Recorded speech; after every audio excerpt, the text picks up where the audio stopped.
공정거래위원회가 네. 뭐 하는 곳인지 모르는 우리 오윤혜님 그리고 네, 최욱 감사합니다. 씨 같은 경우가 좀 존재하거든요. 맞아요. 뭐 9명의 위원으로 구성된 조직인 것 같은데 정확하게 어떤 일을 하는 곳인지 간단하게 좀 소개 좀 부탁드리겠습니다. 예, 우선 제가 한 가지 이걸 질문이라고 해야 되나? 우리나라가 어떻게 보면 상당히 경이로운 경제 성장을 했잖아요. 네. 경제 발전을 했어요. 그 중요한 원인을 저는 두 가지라고 생각하는데 그 두 가지가 뭐라고 보시나요? 국민성, 예, 대단한 예, 국민들, 예. 또 경제 하나는? 성장이요. 예, 예, 그리고 또, 기업 친화적인 정책. 예. 야, 숨막히는 티키타카. 숨막히는 티키타카. 네, 이 답은 저 2년 전에 그 노벨 경제학상을 받았던 아세모글루, 데런 아세모글루라는 경제학자 그리고 작년에 노벨 경제학상을 받았던 필립 애기영 이런 분들이 주장했던 원인 중에 하나는 민주주의 발전입니다. 민주주의 발전. 민주주의 네. 발전. 그러니까 국가 제도의 민주적 통제를 했던 거죠. 권력자들이 남용하지 않고 권력을. 그렇지. 그 두 번째는 네. 국민의 인적 역량입니다. 아까 맞네 맞췄네. 말씀하셨던 것처럼 국민의 국민성입니다. 네. 국민 역량. 개개인의 인적 역량. 그렇습니다. 예를 들어서 우리나라가 지금처럼 반도체 기술을 이렇게 개발할 수 있었던 그리고 선도적인 기업이 존재할 수 있는 이유는 네. 과학기술 전문가들의 기술 역량입니다. 80년대 90년대 가장 공부 잘하고 가장 머리 좋은 사람들이 갔던 전공이 뭔지 잘 아시죠? 체육 아나운서께서는 전자공학과, 화학공학과, 여기 화학공학 물리학과. 출신인데. 나 아니야. 의대가 아니었어요. 의대가 아니었어요. 네. 의대 법대가 아니었어요. 그렇구나. 그런 이제 원인이고요. 그래서 네. 이제 질문이 공정거래위원회가 뭐 하는 데냐? 네. 경제 질서를 시장 질서를 민주적으로 통제하는 곳입니다.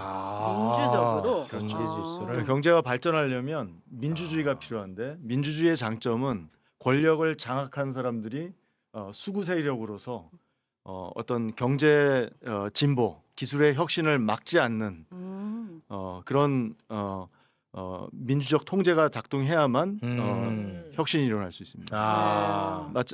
그 가장 민주적 통제의 가장 중요한 것이 경제 질서의 민주적 통제입니다. 그러니까 경제력을 키워서 힘 있는 기업이 나중에는 혁신을 통해서 힘을 키웠어도 궁극적으로는 그 힘을 과도하게 독과점력으로서 남용하게 되면 새로운 혁신, 새로운 창업가들이 진출할 수 있는 길을 다 막아버립니다. 다 막아버려. 그렇죠. 경제가 다시 혁신을 지속할 수 없어요. 공멸이야, 공멸. 그래서 시장 질서를 자본주의를 민주적으로 통제하는 힘의 균형을 만드는 곳이 공정거래위원회. 그럼 그동안 일을 안 한 거 아니에요? 계속 우리나라가 독과점이 많았고. 그러니까 이제 위원님이 오시기 전에 아니 그러면 기업이 커졌잖아요. 그럼 제가 좀 구체적으로 그럼 좋은 말씀이세요. 예, 좋은 말이야. 네. 그럼 민주적으로 통제한다는 게 그 통제적 방법은 예를 들면 어떤 게 있어요? 독과점을 어디서 해 어떤 기업이?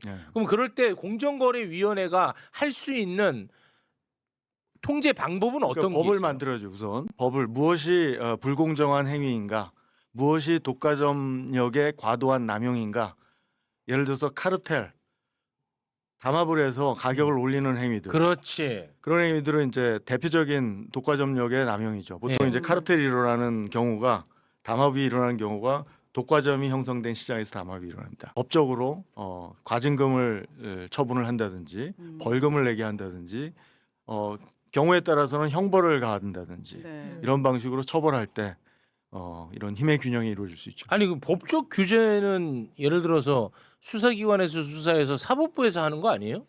그러니까 사업가에 대한 행정적 제재, 그걸 우리가 보통 이제 흔히 과징금이나 과태료 이런 것들을 이제 그 공정거래위원회가 담당하고 있습니다. 근데 이 법이 다 있는 과징금. 건데도 불구하고 이게 계속 더 커지는 거는 과징금이나 이런 게 너무 솜방망이고 그렇지. 전혀 좋았다. 타격감이 없어서 그런 거 아니에요? 좋았어. 아주 중요한 그것부터 지적이고요. 바꿔주세요. 그래서, 좋았어.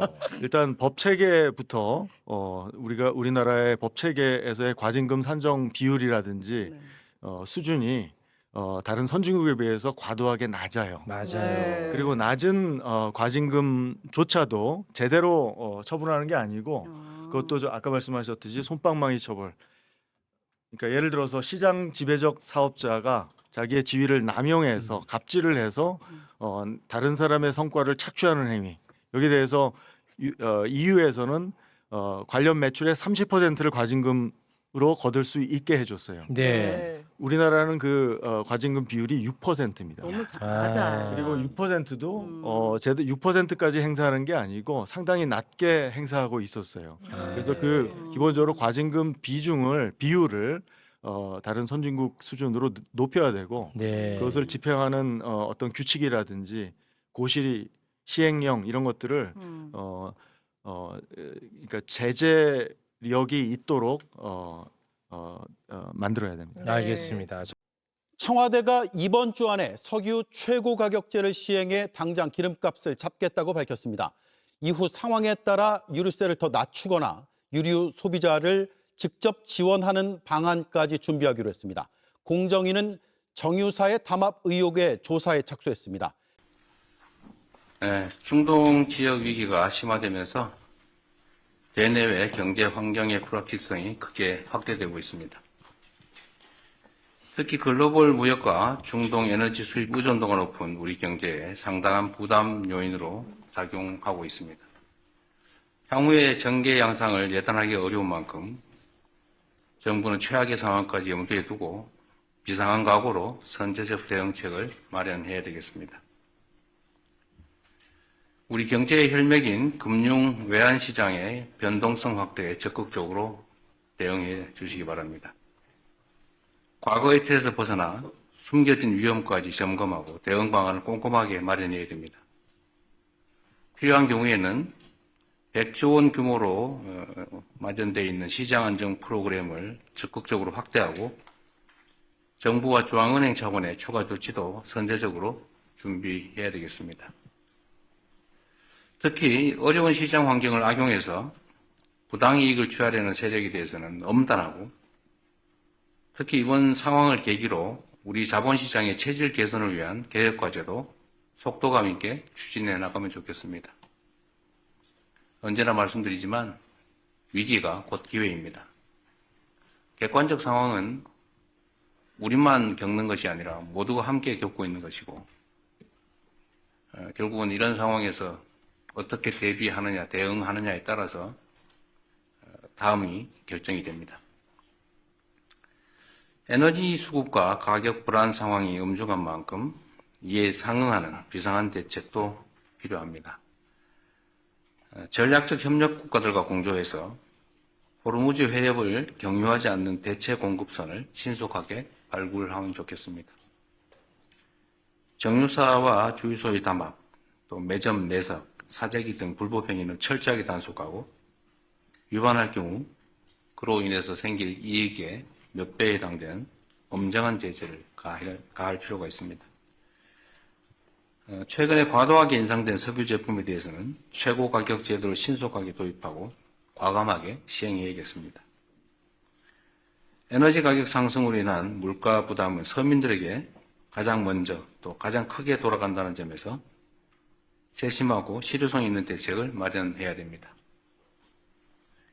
이번 중동 지역 위기가 장기화될 경우에 실물 경제에 미치는 파장이 클 수 있으므로 전방위적인 수단을 통해 철저하고 치밀하게 대비해 주시기 바랍니다. 위기는 언제나 힘들고 어려운 서민들에게 더 큰 어려움을 가중시킵니다. 우리 국민들께서 겪는 일시적인 고통이 최소화될 수 있도록 최선을 다해 주시기 바랍니다. 하여튼 이 고발 문제도 범죄를 저지르면 원칙적으로 아무나 체포까지 할 수 있는 게 형사소송법의 대원칙인데 왜 공정거래 사건은 누군가가 꼭 고발해야 되고 고발 안 하면 수사도 못하고 기소도 못하고 처벌도 못하고 그게 말이 이상하지 않아요? 저번에 제가 공정위원장님한테 그 얘기하면 취임 초기에 물어봤잖아요. 예. 전속 고발권 예. 왜 그런 게 필요하냐? 예. 그러니까 지금은 과거에는 고발권 독점했는데 지금은 그렇지 않습니다. 지금은 이제 검찰에서 고발 요청이 오면 공정위는 고발을 할 수밖에 없습니다. 지금 형량법상.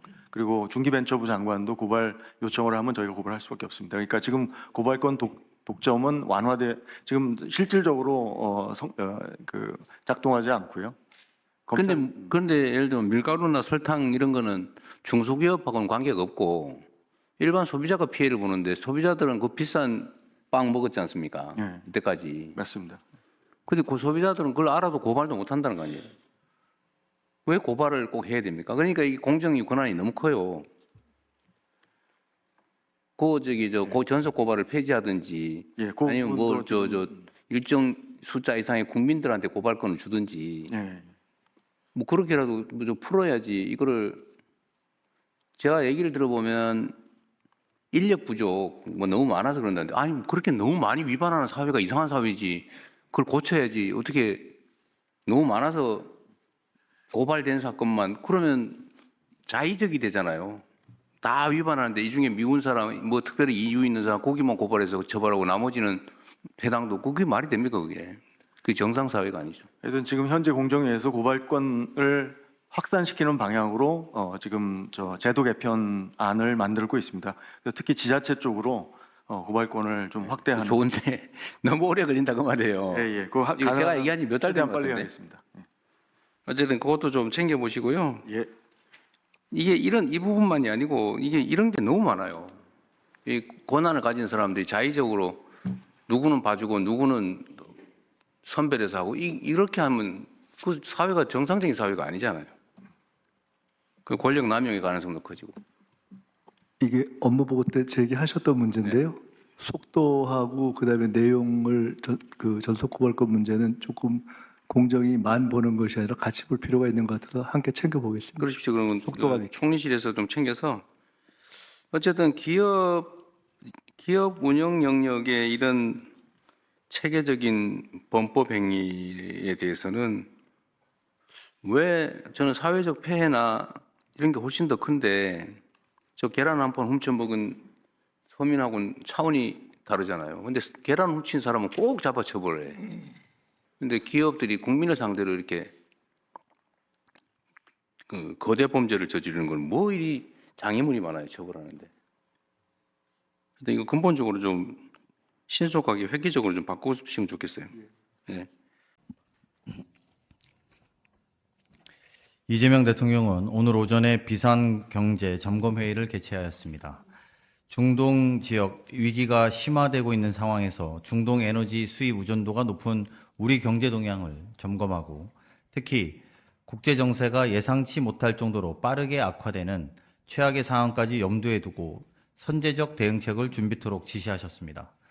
먼저 금융시장은 물론이고 생필품을 포함한 실물 경제 부문에서 위기 상황을 돈벌이 기회로 악용하는 시도를 원천 차단해야 하겠습니다.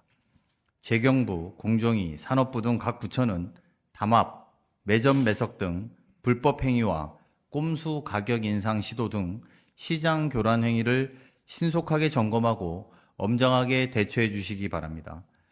특히 석유 최고 가격제는 시장 혼란이 발생되지 않도록 최단 시간 내에 시행하기 바랍니다.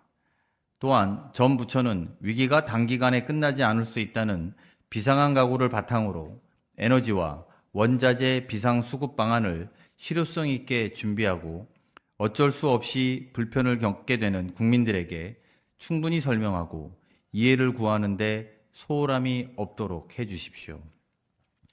과거부터 우리 국민은 일제강점기와 국채보상 운동으로 외환위기로 국가 경제가 휘청이는 상황에서는 금모으기 운동으로 공동체 정신을 발휘하고 국가보다 한 발 앞서 위기 극복을 주도했습니다.